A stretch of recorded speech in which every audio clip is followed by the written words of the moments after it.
Well, we will be opening this news tonight on a grim note. A man simply identified as Bija has used an appalling solution to solve a land dispute in Melima, located in the south of this country. He has simply used machete to solve his problem. Ndi Morin has the detail. This man, Bia, as popularly called by friends and family members, has just macheted his parents, leaving them with serious wounds. The problem originates from a piece of land which sparked tension and fighting. The victims, Alphonse Biane and wife, Maria, are receiving medical attention at the Sangmilima District Hospital. It is on their hospital beds that they recount their ordeals.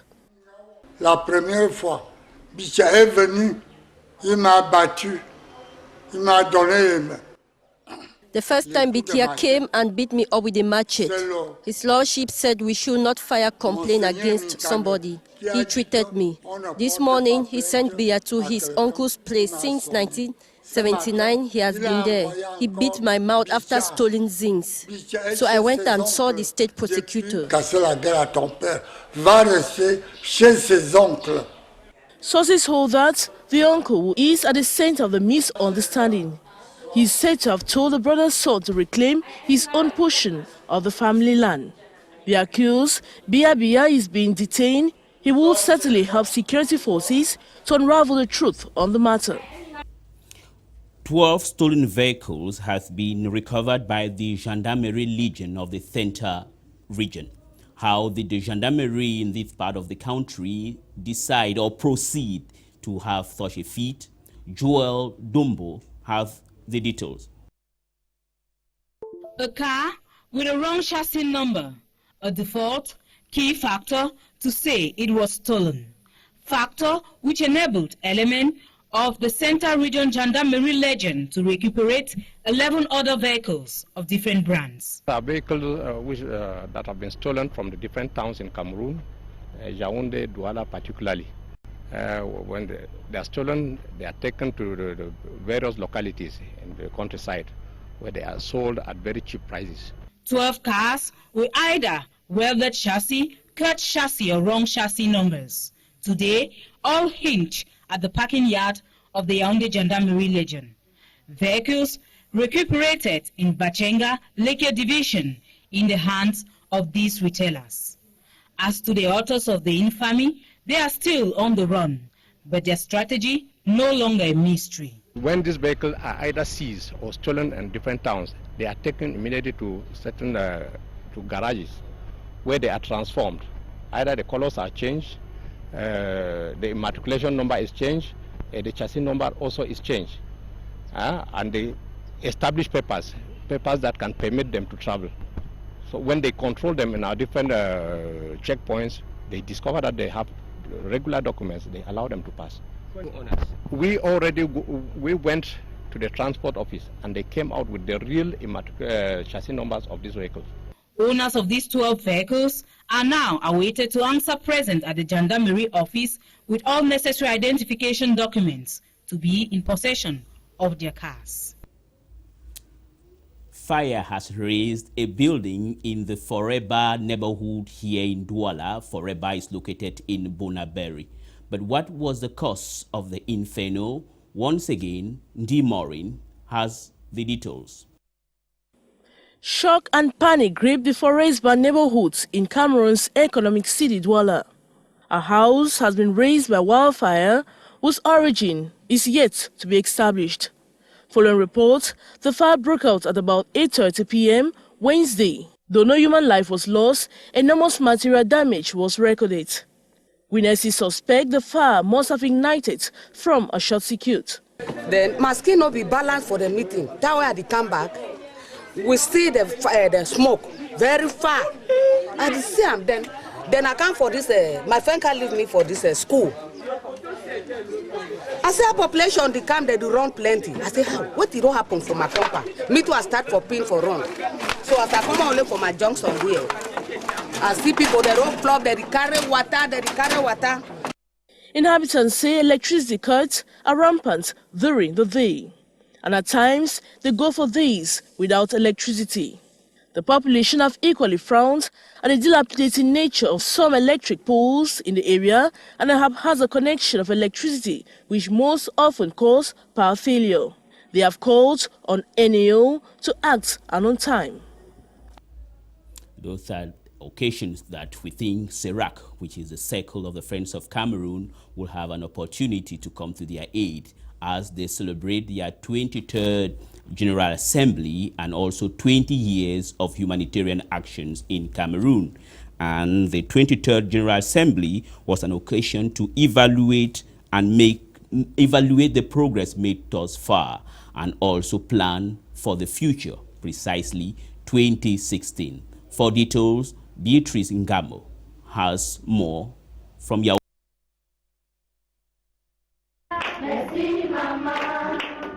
This communion between Cameroon's First Lady Chantal Biya and these vulnerable children, a picture of what CERAC is all about. Restoring hope, faith, life and joy to the underprivileged and sufferings of our society amongst many. CERAC's 23rd General Assembly, with founding president of the association Chantal Biya, was one with a different dimension, as the association is also celebrating her 20 years of humanitarian action. A joyful and colorful day indeed, as for 20 years CERAC has covered kilometers to reach all the nooks and crannies of the country. The presence of the members from all over the national territory signs of their determination to forge ahead. Equipment, educating the youths against HIV and AIDS. Her efforts for 20 years is to contribute alongside the government to the development of the country, which was kind of stifled this year because of the war against Boko Haram, influx of refugees in Cameroon, and terrorist. On the occasion of the 20th anniversary of CERAC, the founding lady of the association, who is no other person than Madame Chantal Biya, used the occasion to launch it was a special occasion offered by the wife of the head of state, and it was an occasion complete with music. Once again, Beatrice Ngamo. All anniversary is time for celebrations also. Solemnization of 20 years of humanitarian works for the well-being of the population. Warm and charming welcome to the founding president of the Circle of Friends of Cameroon, CERAC, Chantal Biya. The CERAC ladies, in their different performance, entertain their guests on their very special occasion, spiced with songs. Famous artists such as La Belle, Masha Amogu, and Bella stole the show.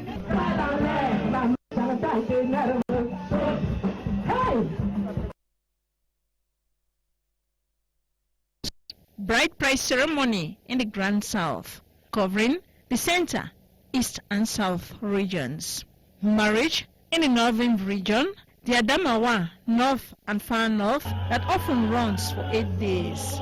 And then the Sawa traditional marriage for the people of the littoral and southwest region. Here, all the traditional attires, dressings, dance styles and gifts were on display. And then the anniversary cake. First Lady herself cutting the cake.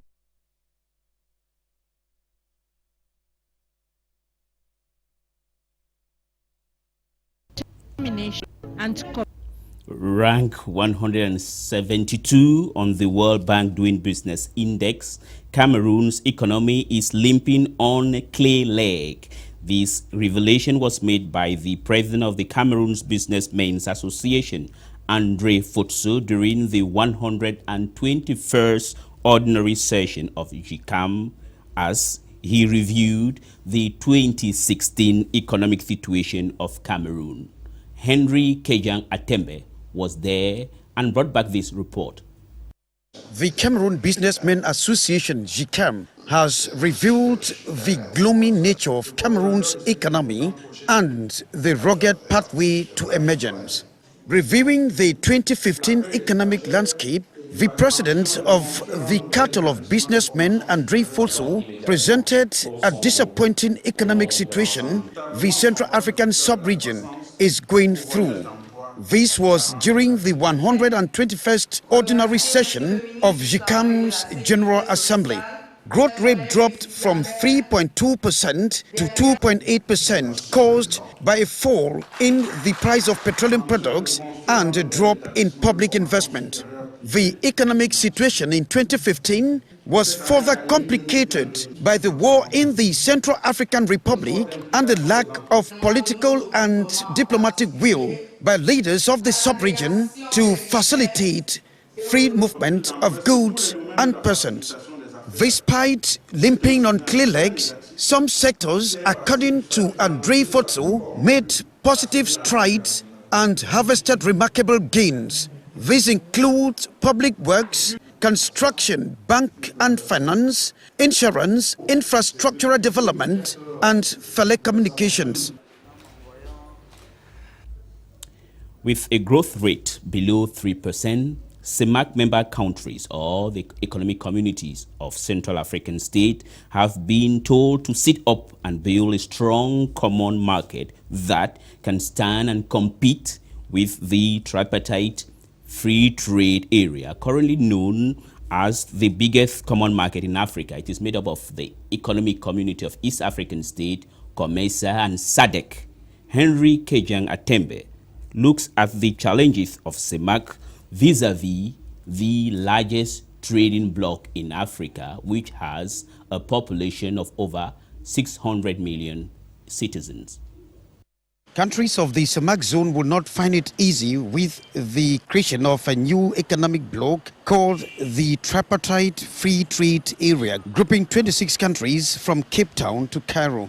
The president of the Cameroon Association of Businessmen, GICAM, Andre Fosso, is very much conscious of the challenges ahead, as he quoted the strength of the new bloc.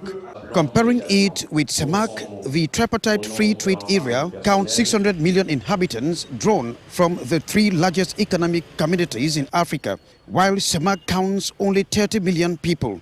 Difficult indeed for CEMAC. The president of the Cameroon Businessmen Association has sent a warning shot for countries of the CEMAC sub-region to sit up and follow the examples of the new broad-based common market. With all member countries of the CEMAC zone ranked at the bottom of World Bank doing business performance, it is seemingly difficult to confront the tripartite free trade area. The 6th plenary session of the Cameroon Chambers of Commerce, Industry and Craft has ended in Douala. It was an occasion for its chair, Christopher Ella, to highlight his achievements, among which are the setting up of cassava transformation units in Sang-Melima and Bamenda. D. Morris has the details. The president of Cameroon's Chamber of Commerce, Industry, Mines and Crafts, Honorable Christopher Kane, has presented his stewardship between 2012 and 2015. We just want to start up one of the projects is the factories of cassava in Sang-Melima. After that, we have to make another one in Bali, in the Kumba side also. I think that we have many things to do with our mission of training, of help to small and medium enterprise also. He's been backed by other members of the Executive Bureau who claim much has been done to ameliorate the business climate in Cameroon, though Cameroon's economic growth rate stagnates at 5% as in 2014. We have had many delegations which have gone out in the course of the year to promote the business environment of Cameroon. And now Cameroon has a very, very positive image in the rest of the world. Proof of which is that there are many major corporations soliciting entry into our economy. Although Christopher Kane presents a positive balance sheet, other businessmen continue to frown at the cost of production, which they say is high. Fundamental questions were tabled at the General Assembly like the cost of production of raw material. This affects mostly companies installed at Douala. It's quite expensive to companies installed in enclave areas like the northern part of Cameroon. This affects our revenue. The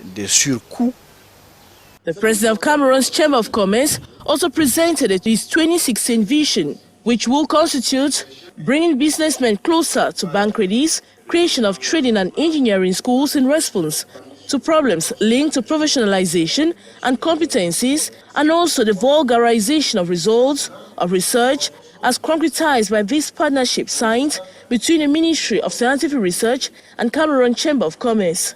The elective General Assembly of Cameroon's Chamber of Commerce is scheduled for February 4, 2016. And out of Cameroon, but still in Africa, we hear that Libya's rival politicians have signed a UN broker deal in Morocco to form a unity government in a nation split by more than 4 years of conflict since the death of Colonel Muammar Gaddafi. We still remain in Africa. The African Union is discussing the situation in Burundi, and it says it will not allow another genocide to take place in that Great Lake nation. And the UN said they are going to send a fact-finding mission to that country to aim at stopping or trying to stem the spiraling out of the conflict there into a full-blown civil war or another genocide in the Great Lakes region. We stay still in the foreign page, but this time around we are leaving the African continent completely for Europe, where Germany and several other nations are still discussing with Turkey to find ways and means of solving the Syrian crisis that has also produced a backload of refugees. Crystal Katala has the details. German Chancellor Angela Merkel and leaders from 7 other European nations held a special meeting with Turkish Prime Minister Ahmet Davutoglu earlier. One proposal being considered is for the EU to resettle Syrian refugees directly from camps in Turkey, but some countries oppose this. Other topics include plans for an EU border force and the UK reform agenda. More than 900,000 people have arrived in Europe this year, prompting some states to build fences and introduce border controls in defiance of the EU's border-free Schengen area. The Paris attacks in November have also heightened security concerns across the bloc. Arriving for the summit, French President François Hollande said he supported the European Commission's proposal for a beef-up border force. Latest resettlement plan will see EU countries accept Syrian refugees directly from Turkey under a voluntary scheme. It is hoped that plan will stop people making the dangerous sea journey to Greece and will be more palatable for EU members than obligatory quotas. Efforts to relocate 160 refugees who have already arrived in Europe are moving extremely slowly. So far, only around 200 have actually been transferred from one country to another. A report to be delivered to the summit says $2.1 billion deal with Turkey has had little success, reducing the flow of refugees and migrants to Greece. The deal last month saw Ankara agree to retry the prevention migrants leaving its territory in exchange for financial aid and political concession. Turkey and 8 EU nations, including Germany, Sweden and Greece, held a special meeting to discuss the crisis before Thursday's full summit.